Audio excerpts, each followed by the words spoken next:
Kwa hiyo kutokana na hisia mbalimbali ambazo tumezisikia, sisi kama chama tumeamua tuziweke wazi hadharani.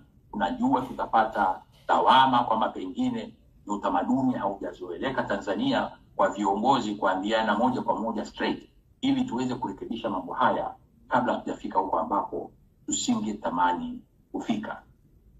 Ndugu zangu waandishi wa habari na Watanzania mnaosikiliza, wakati mkataba umetiwa saini na waziri wetu Makame Mnyambarawa, ambaye ni kutoka upande wa pili wa muungano kwa maana ya Zanzibar, kwa mamlaka aliyokasimiwa na rais wetu Samia Suluhu Hassan, ambaye vile vile ametoka upande wa pili wa Jamhuri ya Muungano wa Tanzania kwa maana ya Zanzibar.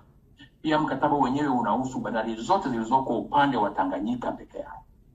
Sasa unaweza kuona jambo kama hili yawezekana likawa la nia njema, lakini tayari linazua taharuki kwamba inawezekanaje bandari zote za Zanzibar hazihusiki na mkataba, licha ya ukweli kwamba bandari ni mojawapo ya mambo ya muungano kwa mujibu wa katiba ya sasa.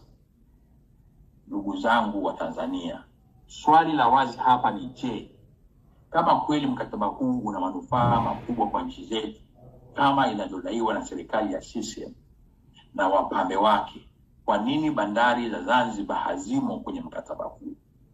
Kwa sababu kama bandari ni jambo la muungano na tunaona kuna jambo la heri linatokea kwa nchi zetu mbili, ili kutokuondoa hisia za pengine kundi fulani kufikiria ni wenzetu wa upande wa pili wa muungano wanafanya kwa makusudi ama hawajali rasilimali za upande wa pili, kwa nini basi mambo hili pengine wasili kwa mashauriano yalifanyike kwa pande zote mbili, ili liondoe hizo hisia ambazo ni hasi na zinajengwa miongoni mwa jamii ya Watanzania na hususan Watanganyika. Mheshimiwa Rais, serikali yako, baraza lako la mawaziri na ninyi wabunge wa Chama cha Mapinduzi mlioko Dodoma, mnakubalije jambo kama hili linaletwa mbele ya sura wa Tanzania na bunge linadhubutu na linadiriki kusema kwamba tunatoa masaa 24 wananchi watoe mawazo wakayatolee Dodoma kwa jambo pana linalohusu mustakabali wa taifa letu? Sio kizazi chetu, ni kizazi, watu wengine wanasema ni miaka 100. Nani amewaambia ni miaka 100? Kwa mujibu wa mkataba it can be 200 years, sio miaka 100. Ni open ended, ni infinity. Ni infinity, mkataba ni infinity. Yaani hauna mpaka, hata walisoma 100 wamexaggerate. Hauna ukomo. Ndugu wa Tanzania wenzangu, kuna taarifa mbalimbali kuhusu udabo ama kuongeza maradufu mapato yatokanayo na mamlaka na bandari ya Dar es Salaam katika kipindi cha miaka.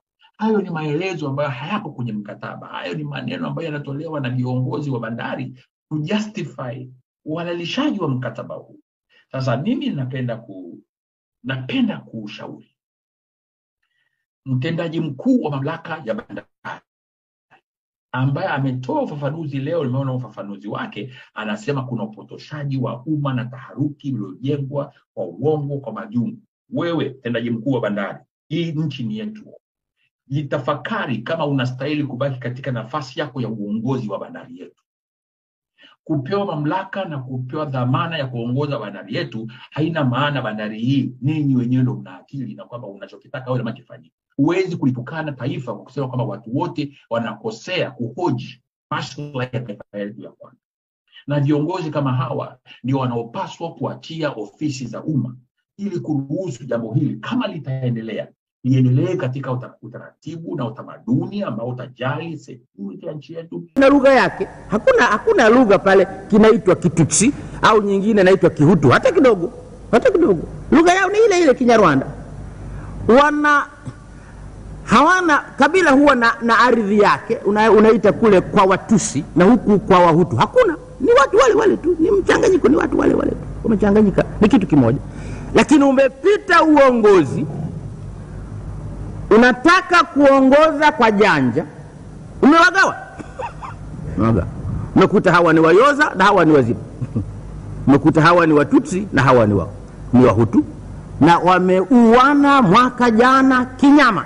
Kabila lile na dini yao karibu ni ile 85% ni Wakristo wa madhehebu ya Roma, wamechinjana mpaka kanisani.